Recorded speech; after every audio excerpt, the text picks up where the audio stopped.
China has defeated the tech war that the United States has been waging on it for several years, beginning with the Trump administration's decision to escalate Obama's pivot to Asia by claiming China's technology advances were a threat to the U.S.'s national security, and subsequently sanctioning China's biggest tech corporations, such as Huawei. And China has defeated this tech war, and it's been a long and grueling process, one that has not come without consequences. When I was in China, I spoke to people, and I was in China from the 1st to the 11th. And when I would speak to people about this, especially younger people, who are really kind of in the tech world, especially just in terms of using it and purchasing and being consumers of it, they talked about some of the challenges with the sanctions on Huawei, for example, which is China's leading producer of 5G technology and cellular technology, telecommunications. The sanctions on Huawei, the attempt to cut it off from the international market, especially in relation to semiconductor chips with the semiconductor bans and the export bans and all of these bans the United States has been trying to extrajudicially impose upon the planet. Huawei fell behind. Huawei was not able to keep up. Huawei actually was not able to produce a 5G phone in what was then its latest model. But now things have changed. And right after I got back from China, actually, Reuters reported that Huawei announced it had made a breakthrough in its chip development technology and was ready to release a new phone that would demonstrate its new capabilities. And now that phone has been released. It's the Huawei Mate 60 Pro. And the Huawei introduced, so this is from CGTN, a report. Huawei introduced its flagship smartphone with an apparently advanced in-house processor, leaving the world guessing how the Chinese tech giant secured the component despite years of blacklisting. The Shenzhen-based company on Tuesday unveiled its Mate 60 Pro device with no launch event held, no advance notice, and no advertising. The company announced in an open letter that the Mate 60 Pro is the most powerful Mate model ever, selling for $960. The new product supports incoming and outgoing calls via satellite when there is no ground network. Users can also generate travel track maps via satellite and send out location messages. The first batch of the new product went out of stock in minutes after the launch as enthusiasts and early adopters rushed to purchase the phone to explore the features.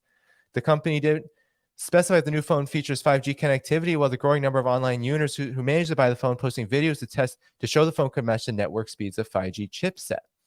The company upgraded its glass materials, which provides twice the durability as before. It also has an embedded its AI large model.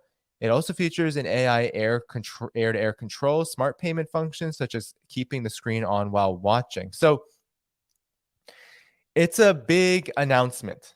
It's a big defeat for the United States because the United States has targeted Huawei. The United States had in Canada Meng Wanzhou in house arrest for over a year in Canada. And of course, Huawei has been blacklisted. And now I'm going to also show you, friend of the show, Carl Za, when we talk about 5G technology, a Chinese live streamer he posted showed viewers, and I'm actually not going to play the video, it's all in Chinese, but he says that Chinese live streamer disassembled Huawei Mate Pro 60 live and verified that it's a 5G phone and it has Kirin 9000 chipset made in China. 100% Chinese-made components. U.S. sanctions failed to kill Huawei.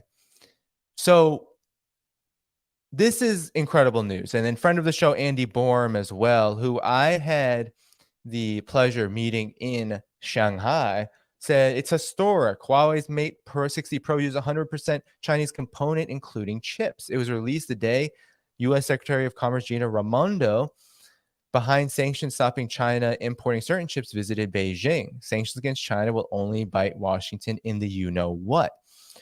So a lot of enthusiasm about this. And there is no doubt that China is advancing technologically and in a self-reliant manner. I think faster than anything the United States could have predicted given its sanctions. And so this is the blowback from sanctions the United States is experiencing right now. The United States thinks and believes that unilateral sanctions, economic sanctions, are universally effective. That if you can starve a Venezuela or Cuba, countries that are already historically underdeveloped because of the United States' foreign policy, because of European colonialism, because of a long history of foreign interference, because it may work temporarily on these countries. And mind you, Venezuela and Cuba have been resilient in their own ways. But because of their relative isolation, they have not been able to make the technological progress of, let's say, China. But still, the motive and the ideological bedrock of sanctions is that if it can work on these poor, smaller countries, it can work on any country. So the United States expanded its sanctions regime. It's nearly 30 countries wide. A huge portion of the population, I think more than a third of the population, finds itself under U.S. or U.S.-backed sanctions. And so Huawei, the sanctions on Huawei are fierce. That it is a blacklist. It is a complete and total attempt to ban Huawei's use anywhere and everywhere the U.S. can extend its sphere of influence. And you've seen European countries attempt to do the same thing. The UK, on and on and on, and EU countries attempt to raise the concern of national security and European security and claim Huawei is the big threat. Now, Huawei is showing that China it has pretty deep technological advantages, and it extends far beyond Huawei. So this Mate 60 Pro is just one example of how China is absolutely annihilating these sanctions. And this is very important because this should give us hope that the United States' day as an empire is starting to set. The sun is starting to set on it. So here's another breakthrough. Revolutionizing, so this is written by the South China Morning Post. Revolutionizing the semiconductor industry, Chinese scientists unveiled a 12-inch wafer with groundbreaking 2D materials. Researchers have managed to produce new 12-inch wafers that are just 1 atom thick and have low production costs. Work still needs to be done to transform them into usable chip, but scientists say they will eventually complement silicon chips. So a breakthrough in the production of a new two-dimensional material, which is its thickness is about 1 atom, is set to pave the way for a transition in next-generation semiconductors. Chinese scientists have managed to use 12 new semiconductor materials to produce 12-inch wafers. The milestone could see them complement traditional silicone chips. As new 2D material is so thin, it gives the wafers excellent semiconductor properties, but the team of scientists had to solve issues around the scaling up of the wafer size and being able to produce them at high capacity. Lu Kuhai of Peking University, who is a lead scientist on the project, said his team's work has given assurances to the industry of the practical applications of the 2D material. We prove to the industry that this is scientifically feasible and instill confidence. If there are industrial demands in the future, progress in this field will advance by leaps and bounds. And those industrial demands could very well be that China is cut off from the semiconductor industry because of the U.S.'s semiconductor export ban of technology. And that's a ban that has also attempted to slow down China's growth in computer technology and 5G technology and the ability to produce and distribute high technology.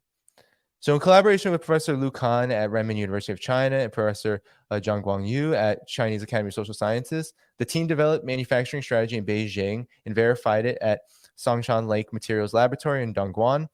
They published a paper of their findings in a peer-reviewed journal, Science Bulletin, on July 30th.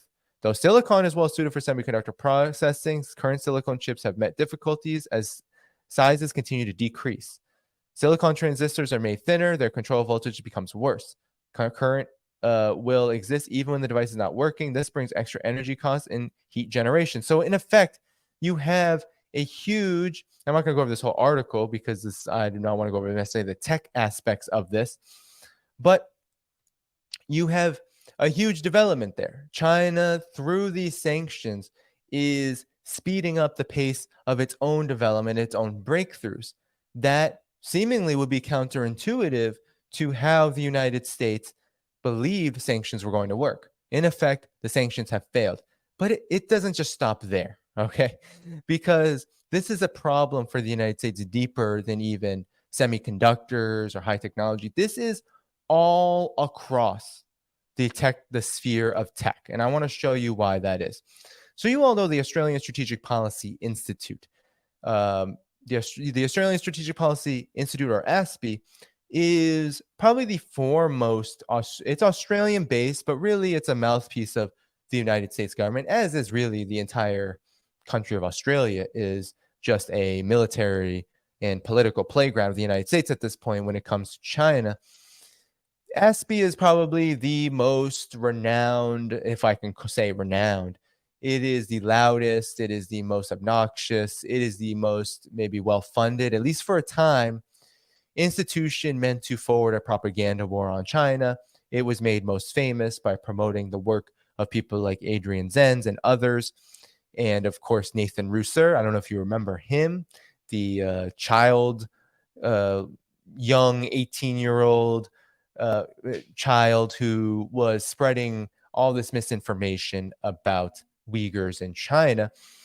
ASPI, gets all of its funding from military contractors, the Australian Defense Department, the U.S. Department of State and Defense. And so it is a fully backed subsidiary of the United States' anti-China agenda. But even ASPI has to admit, and here's the admission, according to its critical technology tracker. What's the problem? Western democracies are losing the global tech competition, including race for scientific and research breakthroughs like that 2D technology for semiconductors and the ability to retain global talent. China, here we go. Their research reveals that China has built the foundation to position itself as the world's leading science and technology superpower by establishing a sometimes stunning lead in high impact research across the majority of critical and emerging technological domains. China's global lead extends to 37 out of 44 technologies that ASPI is now tracking, covering a range of crucial technology fields spanning defense, space, robotics, energy and environment, biotechnology, artificial intelligence, advanced materials, and key quantum areas. The critical technology tracker shows that for some technologies, all of the world's top 10 leading research institutions are based in China and are collectively generating 9 times more high impact research papers than the second ranked country, most often the US. The Chinese Academy of Sciences ranks highly first or second across many of the 44 technologies included in the technology tracker. We also see China's efforts bolstered through talent and knowledge import. 1/5 of high impact papers are being authored by researchers with postgraduate training in a Five Eyes country. China's lead is the product of deliberate design, long-term policy planning, as repeatedly outlined by Xi Jinping and his predecessors. So I think that's pretty damning, wouldn't you say? Wouldn't you say that that's a pretty big admission that the United States is far behind China, and that this could have something to do with why the United States is constantly attempting to uh, uh, contain China's technological progress? Maybe it has something to do with it. So this is what we have. We have China taking the lead, making these huge breakthroughs. It is beating the attempted ban on semiconductors. It is beating this ban on chips. It is beating the attacks on Huawei. In effect, China has been winning. If we're calling this a war, even if the war is the United States unilaterally attempting to do all of this, China hasn't been trying to arrest the US's economic development. Honestly, China doesn't have to do that. The United States does it to itself. The United States deindustrializes itself. The United States doesn't invest in high technology. It doesn't put in the government funds needed. It doesn't try to develop high state-of-the-art infrastructure like high-speed rail, which could be very critical in helping people build up the capacity and knowledge to develop this technology, make transportation easier, make it more affordable, make education more affordable, make it more accessible, prioritize these things. China, the United States doesn't do this. The United States has its head deep in the sands of war. It has its head deep into the floor of speculation and big finance. And so the United States has always been destined to lose this. And its policies of sanctions are not helping. And so now I want to show you, everyone's talking about AI these days. Is AI going to take our jobs? Is AI going to replace us as humans? Is it going to be able to do everything? And then we'll be controlled by AI. I don't like to get into that, what I think is baseless speculation. I think there will always be humans that are needed to advance and run this AI technology. I think a lot of the same concerns around computer generation and things like that existed. I don't think that technology can truly be outside of the hands of labor, that labor will always have a role in the development of technology. And that means including the technology that will build the technology, as redundant as that may seem. That's the labor theory of value, my friends. But I want you to, this was a Patreon subscriber sent this to me, and I wanted to couch it within this larger framework of the United States losing this tech war, because CNN has a really interesting report on China's AI, and it gets to the core of why the United States is in fact waging this tech conflict with China. It's not just about tech competition. It's about what it means for the tech industry as a whole. It's about what it means for the economy as a whole globally. All right. So I want to play this. This is a very interesting segment talking about the fears that the United States and its talking heads of the elite and have to say what they think about China's development of AI technology and kicking the US's can in this area. Here we go. China has become one of the first countries to build guardrails for the technology that powers popular artificial intelligence services. The recently unveiled guidelines will take effect in about 2 weeks. CNN's Christy Lou Stout has the story. Meet Xi Jiajia, a virtual idol powered by artificial intelligence to sell burgers in China.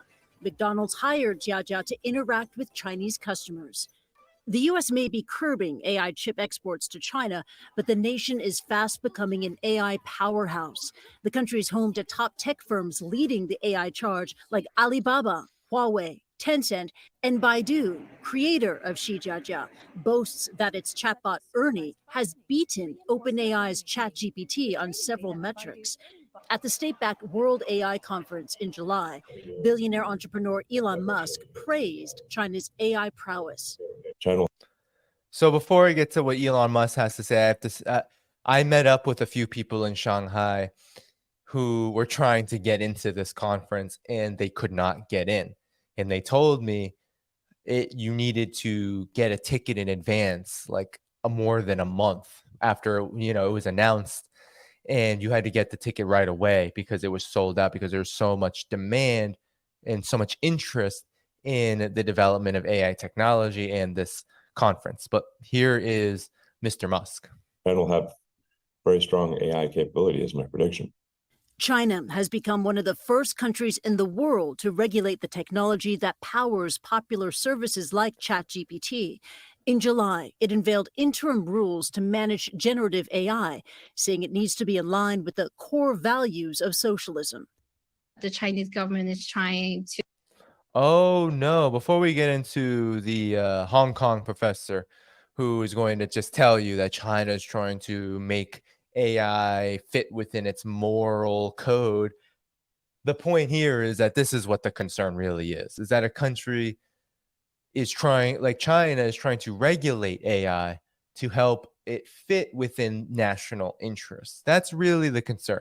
Of course, that China calls itself socialist and has a socialist governance system only adds to the anxiety. But here we go. To ensure that the use and application of AI will be aligned with its own set of moral principles that underscores its political and social stability. The government not only placed the burden on the service providers, but also on the users of AI services.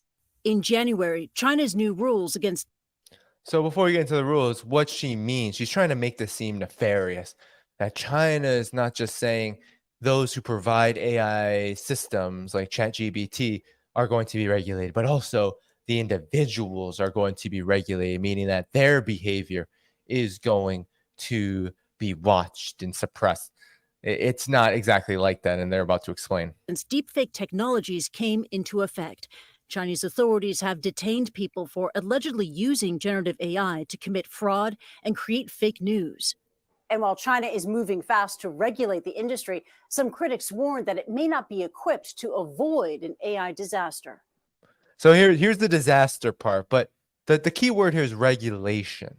So China does punish people, let's say, if you have, for example, it has strong laws around porn. So if you try to engage in AI platforms like any other platform in pornography or some kind of solicitation that way, sexually exploitative, you're going to be punished. If you're going to commit fraud, business fraud, you're going to try to rip people off, then you'll be punished. That is regulation. That is not trying to impose or control people's so-called liberties. Now they're going to get to the disaster, and just watch who they get to talk to about why this is going to be a disaster for China, right? It doesn't have the capabilities, they say, to regulate AI. Just watch who they parade out to talk about this.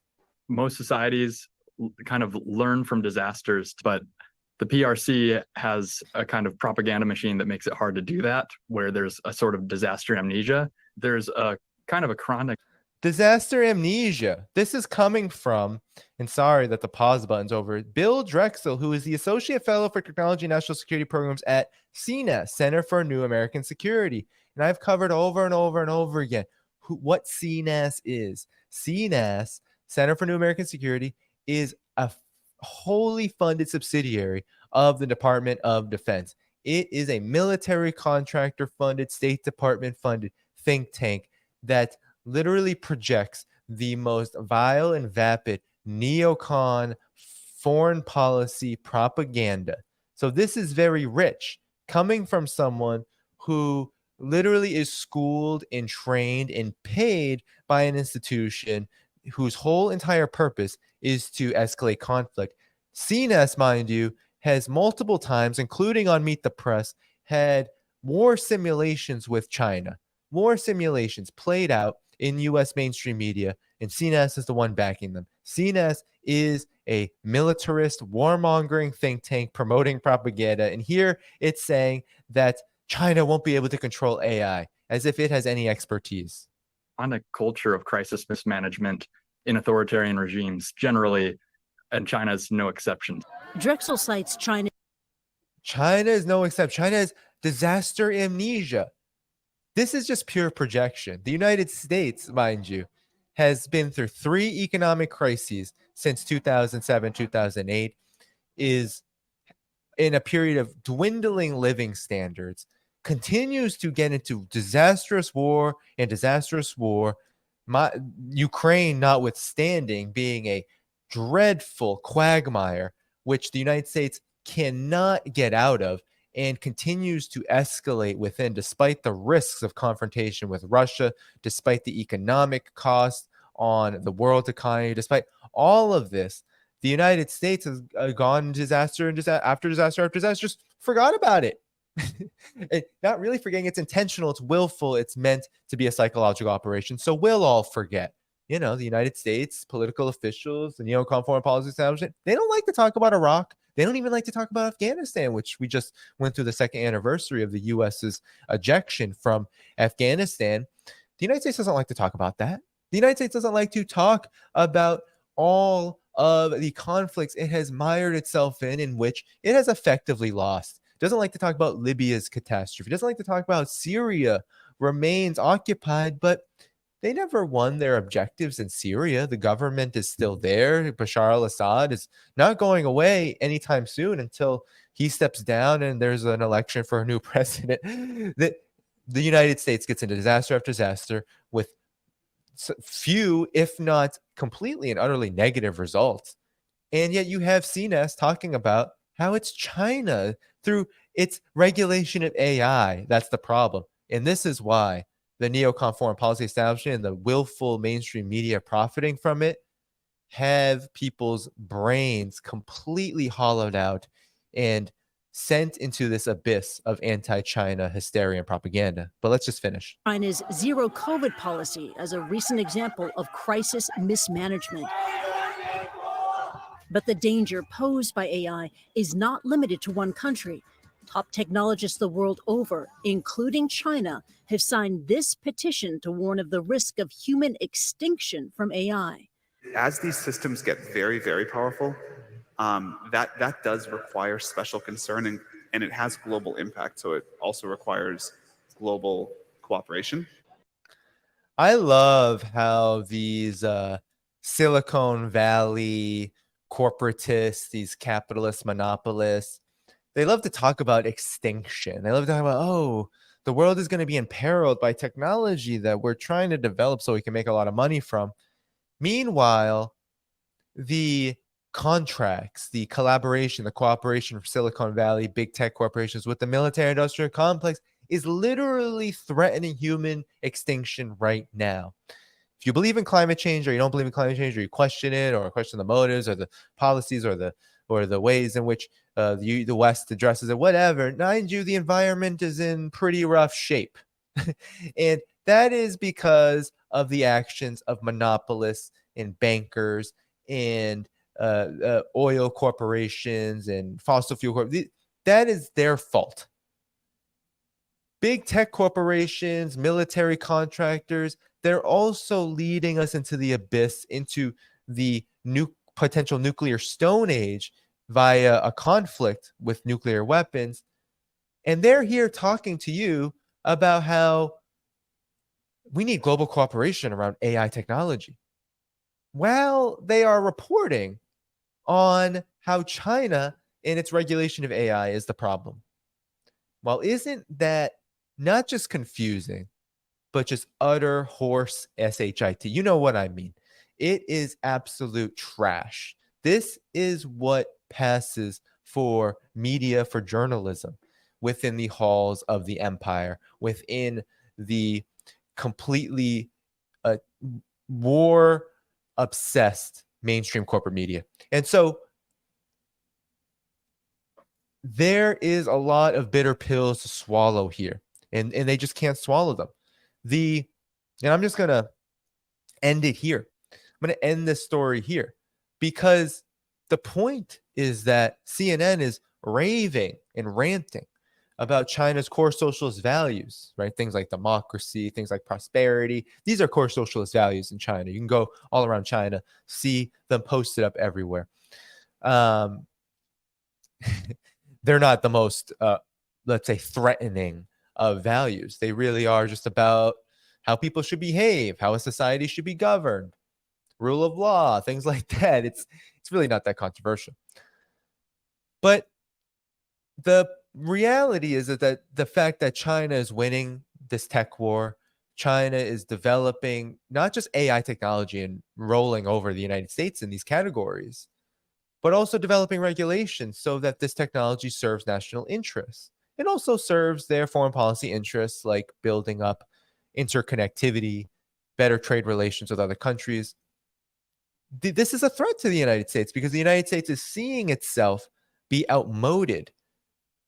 And the root of this decline, the root of this stagnation is the United States itself and its political economy. It's monopolist and neoliberal and neocon run and driven political economy, which now is wholly dependent upon war and speculation. Those two things are anathema to development itself. And China has the opposite going for it. It has an industrial economy. It is basing itself on domestic driven demand expanding that into international cooperation, and therefore seeing great results in the area of technology. And it has won the tech war. It's won the tech war. The sanctions have not worked. They're pearl clutching over AI. Their propagandist think tanks like ASPI are admitting to the fact that China is kicking their behinds in nearly every realm of high technology. And Huawei Mate 60 Pro, this new phone, not only sports 5G technology, but it sports all of the components domestically driven and produced. That means that China is finding its way out of these sanctions, and that these sanctions are not going to be, they're not even going to have an impact at some point, which means there are only going to be more escalations, which means that this diplomacy that the United States has been engaging in with China is fake. And it means that the tide of war, the escalation toward war with China becomes only more real, because this is about China's ascendance. It is about how China is both surpassing the United States and offering a different model to the United States.